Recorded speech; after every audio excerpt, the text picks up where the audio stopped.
Assalamualaikum warahmatullahi wabarakatuh.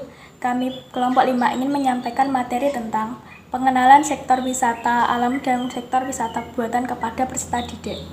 Kelompok kami beranggotakan Akila Antris, NPM 013, Arista Alfiana, NPM 018, Hawa Asmau, NPM 024, Fania Ica, NPM 043, Roro Rinanti, NPM 053. Pengertian wisata alam dan wisata buatan. Wisata alam adalah bentuk kegiatan rekreasi dan pariwisata yang memanfaatkan potensi sumber daya alam, baik dalam keadaan alami atau sudah ada upaya budidaya, sehingga memungkinkan wisatawan memperoleh kesegaran jasmani dan rohaniah, mendapatkan pengalaman dan pengetahuan serta menuai inspirasi dan cita terhadap alam. Wisata buatan adalah bentuk kegiatan rekreasi dan pariwisata yang memanfaatkan objek wisata buatan manusia atau dibuat secara sengaja oleh manusia dengan tujuan untuk menambah ilmu pengetahuan, menambah pengalaman, dan bersenang-senang. Saya akan menjelaskan macam-macam wisata alam dan buatan. Macam wisata alam. Yang pertama, pantai. Pantai merupakan sebuah bentuk geografis yang terdiri dari pasir dan terdapat di daerah pesisir laut. Manfaat pantai. Manfaat pantai itu banyak. Yang pertama, pantai bisa bermanfaat untuk objek pariwisata. Yang kedua, pantai bisa dipakai sebagai tempat usaha pengolahan garam. Yang ketiga, pantai bisa dimanfaatkan untuk sumber penghasilan atau pendapatan masyarakat. Sebagai negara kepulauan, Indonesia dianugerahi jutaan lautan dan pantai yang begitu sangat mempesona. Contoh yang ada di Tulungagung itu Pantai Popoh. Dulu pantai ini merupakan salah satu objek wisata andalan di Tulungagung. Lokasinya kurang lebih 27 km dari pusat kota menuju arah pantai selatan. Dan di sana juga ada Reco Sewu yang menjadi daya tarik utama pantai ini. Yang kedua adalah gunung. Gunung adalah sebuah bentuk tanah yang menonjol di atas dari wilayah sekitarnya. Gunung adalah bagian dari permukaan bumi yang menjulang lebih tinggi dibandingkan dengan daerah sekitarnya. Contoh gunung yang ada di Tulungagung yaitu Gunung Wilis. Gunung Wilis merupakan gunung non-aktif yang terletak di Pulau Jawa, Provinsi Jawa Timur. Gunung Wilis memiliki ketinggian 2.563 meter di atas permukaan laut, serta puncaknya berada di perbatasan selang 6 kabupaten yaitu Kediri, Tulungagung, Nganjuk, Madiun, Ponorogo, dan Trenggalek. Yang ketiga adalah danau atau telaga. Danau atau telaga adalah daerah perairan yang terbentuk secara alami, berupa basin air yang sangat luas. Di Desa Sawo, Kecamatan Campur Darat, Kabupaten Tulungagung, terdapat telaga yang bernama Buret, salah satu destinasi wisata alam menawan untuk dikunjungi. Daya tarik utamanya yaitu permukaan airnya yang berwarna semu biru langit. Secara total, telaga ini hanya memiliki luas 30 x 40 meter saja. Tak hanya telaga saja, kawasan ini juga menyimpan beberapa pesona lain yang menarik untuk dikulik lebih lanjut, mulai dari taman dengan hamparan pohon langka, berbagai jenis satwa unik, hingga ritual ulur-ulur yang sudah tersohor hingga seluruh penjuru Nusantara. Yang keempat adalah gua. Gua adalah sebuah lubang alami di tanah yang cukup besar dan dalam. Contohnya adalah Gua Selo Mangleng. Gua Selo Mangleng terletak di Desa Sanggrahan, Kecamatan Campur Darat, Tulungagung. Letaknya cukup strategis karena berdekatan dengan objek wisata sejarah lainnya seperti Candi Sanggrahan dan Candi Boyolangu. Yang keempat adalah air terjun. Air terjun adalah aliran air yang terbentuk ketika aliran air jatuh dari tempat yang lebih tinggi. Contohnya adalah air terjun Lawean Penampihan di Tulungagung. Alamatnya di Dusun Turi, Desa Geger, Kecamatan Sendang, Kabupaten Tulungagung. Ketinggiannya mencapai 100 meter, berteras dan juga berdinding. Letaknya di Gunung Wilis dengan ketinggian kurang lebih mencapai 1.200 meter di atas permukaan laut. Selanjutnya adalah macam-macam wisata buatan. Yang pertama adalah waduk. Waduk adalah danau buatan yang sengaja dibuat oleh manusia untuk tujuan tertentu, misalnya untuk irigasi, untuk aktivitas perikanan, untuk pembangkit listrik, dan dapat digunakan untuk tujuan wisata. Contohnya adalah Waduk Wonorejo. Waduk Wonorejo adalah waduk terbesar di Asia Tenggara dengan debit 15.000 meter kubik per detik. Selain berfungsi sebagai PLTA dan sebagai irigasi, Waduk Wonorejo juga diperkenalkan sebagai objek journey yang menyuguhkan kenyamanan dan ketersediaan fasilitas rekreasi. Yang kedua adalah taman hiburan. Taman hiburan adalah tempat dengan daya tarik wisata yang terdiri dari wahana permainan dan edukasi. Alun-alun Kabupaten Tulungagung atau dikenal dengan sebutan Taman Alun-Alun merupakan ikon dari Kabupaten Tulungagung. Aktivitas di Taman Alun-Alun ini cukup beragam, sekedar santai atau sedang melakukan aktivitas lain, seperti olahraga, bermain, belajar, ataupun berlatih sesuatu. Yang ketiga adalah museum. Museum adalah gedung yang digunakan sebagai tempat untuk pameran benda-benda yang patut mendapatkan perhatian umum, seperti peninggalan sejarah, seni, dan ilmu.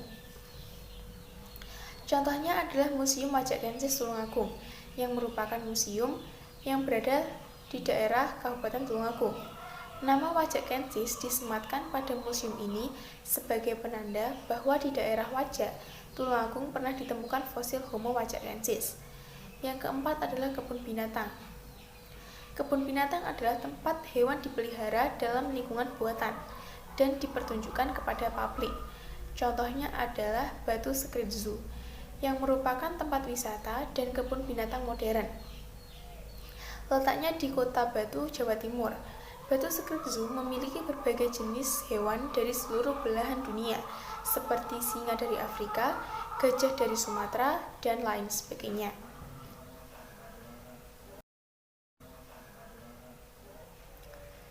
Yang selanjutnya adalah peran pariwisata dalam meningkatkan pertumbuhan ekonomi. Yang pertama, meningkatkan pendapatan devisa. Yang kedua, menciptakan lapangan pekerjaan. Yang ketiga, merangsang pertumbuhan industri pariwisata. Yang keempat, mendorong berbagai negara untuk mengembangkan sektor wisata. Dan yang terakhir adalah melestarikan alam lingkungan dan sumber daya. Baik, selanjutnya saya akan menjelaskan poin D, manfaat sektor wisata alam dan buatan. Dalam segi manfaat, sektor wisata alam maupun buatan memiliki berbagai manfaat. Contohnya, manfaat bagi bangsa dan negara, yaitu A. Memupuk rasa cinta tanah air, B. Memperkukuh jati diri dan kesatuan bangsa, C. Mempererat persahabatan, dan lain-lain sebagainya. Selanjutnya, manfaat sektor wisata bagi masyarakat, yaitu A. Meningkatkan pertumbuhan ekonomi masyarakat sekitar wisata, B. Meningkatkan kesejahteraan masyarakat sekitar wisata, C. Menambah lapangan pekerjaan bagi masyarakat sekitar, D. Daerah wisata terkenal dan ramai, E. Menimbulkan rasa bangga karena terdapat lokasi pariwisata di tempat tinggalnya, F. Sebagai tempat refreshing dan rekreasi bagi masyarakat untuk melepas gundah maupun penat. Karakteristik wisata. Wisata juga memiliki karakteristik, yaitu yang pertama, bersifat sementara, yang artinya dalam jangka waktu pendek, pelaku wisata akan kembali ke tempat asalnya.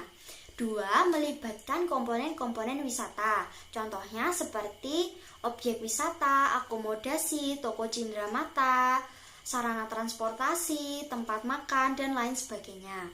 3. Memiliki tujuan tertentu yang intinya untuk mendapatkan kesenangan. 4. Umumnya dilakukan dengan mengunjungi objek wisata dan atraksi wisata. Dan yang terakhir adalah tidak untuk mencari nafkah di tempat tujuan, bahkan dapat memberikan kontribusi pendapatan bagi masyarakat atau daerah yang dikunjungi. Potensi wisata adalah segala sesuatu yang dimiliki oleh daerah tujuan wisata dan merupakan daya tarik agar orang-orang datang ke tempat tersebut.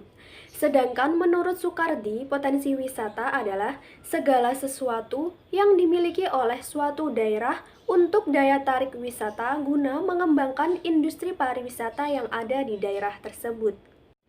Potensi wisata terbagi menjadi 3. Yang pertama, potensi wisata alam, merupakan keadaan, jenis flora dan fauna suatu daerah, bentang alam seperti pantai, gunung, pegunungan, laut, danau, dan lain sebagainya. Atau bisa juga diartikan sebagai keadaan fisik suatu daerah.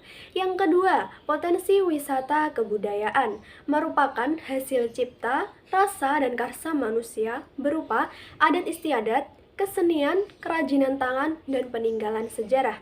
Dan yang terakhir, potensi wisata buatan manusia berupa pementasan tarian dan pertunjukan seni budaya suatu daerah. Metode pengenalan kepada peserta didik. Yang pertama yaitu metode ceramah. Pada metode ceramah biasanya disertai dengan metode lainnya seperti diskusi, tanya jawab, demonstrasi, latihan, atau feedback antara pengajar dan juga murid. Contohnya, guru memutar sebuah video, kemudian menjelaskan isi dari video tersebut kepada muridnya, dan memberikan waktu untuk sharing antar peserta didiknya. Yang kedua yaitu metode pengamat atau observasi. Melalui metode ini, siswa diharapkan mampu mengenal sektor wisata alam dan buatan menggunakan panca indera mereka. Namun, dalam metode ini dibutuhkan guru yang memiliki pengalaman yang cukup luas tentang materi yang sedang dibahas. Contoh, guru menjelaskan tentang wisata alam dan buatan, kemudian menampilkan beberapa gambar atau video kepada siswa tentang wisata. Melalui video dan gambar tersebut, siswa melakukan observasi atau pengamatan, dan secara tidak langsung, siswa akan tahu mana yang merupakan wisata alam dan juga wisata buatan. Yang ketiga, metode bercerita. Suatu metode di mana siswa diterangkan dan diceritakan melalui berbagai cerita tentang wisata. Contoh, guru di kelas menerangkan tentang manfaat wisata alam dan juga buatan, menceritakan keunikan tempat wisata, sehingga membuat siswa penasaran dan ingin mengenal lebih jauh tentang sektor wisata alam dan juga buatan. Yang keempat, metode praktek pengalaman langsung. Dalam metode ini, siswa diupayakan aktif berinteraksi secara langsung dengan alam untuk mendapatkan pemahaman dan pengetahuan secara langsung dengan alam. Contoh, guru mengadakan tanya jawab kepada siswa atau meminta siswa menceritakan tentang tempat wisata yang pernah mereka kunjungi. Kemudian, guru menjelaskan tentang wisata tersebut, apakah termasuk dalam wisata alam atau wisata buatan. Dengan begitu, siswa dapat mengetahui perbedaan wisata alam dan juga buatan. Yang terakhir yaitu metode karya wisata. Metode ini dilakukan dengan cara mengajak peserta didik ke suatu tempat atau objek tertentu di luar sekolah untuk mempelajari atau menyelidiki sesuatu seperti meninjau pantai, waduk, perkebunan, museum, dan sebagainya. Contohnya, siswa diajak ke tempat wisata edukasi. Selain mengetahui wisata yang mereka kunjungi, mereka juga akan mendapatkan pembelajaran melalui praktek langsung di tempat wisata edukasi tersebut. Demikian presentasi dari kelompok kami. Apabila ada kurang lebihnya kami mohon maaf, dan terima kasih sudah mengikuti presentasi kami dari awal sampai akhir. Kami pamit undur diri. Wassalamualaikum warahmatullahi wabarakatuh.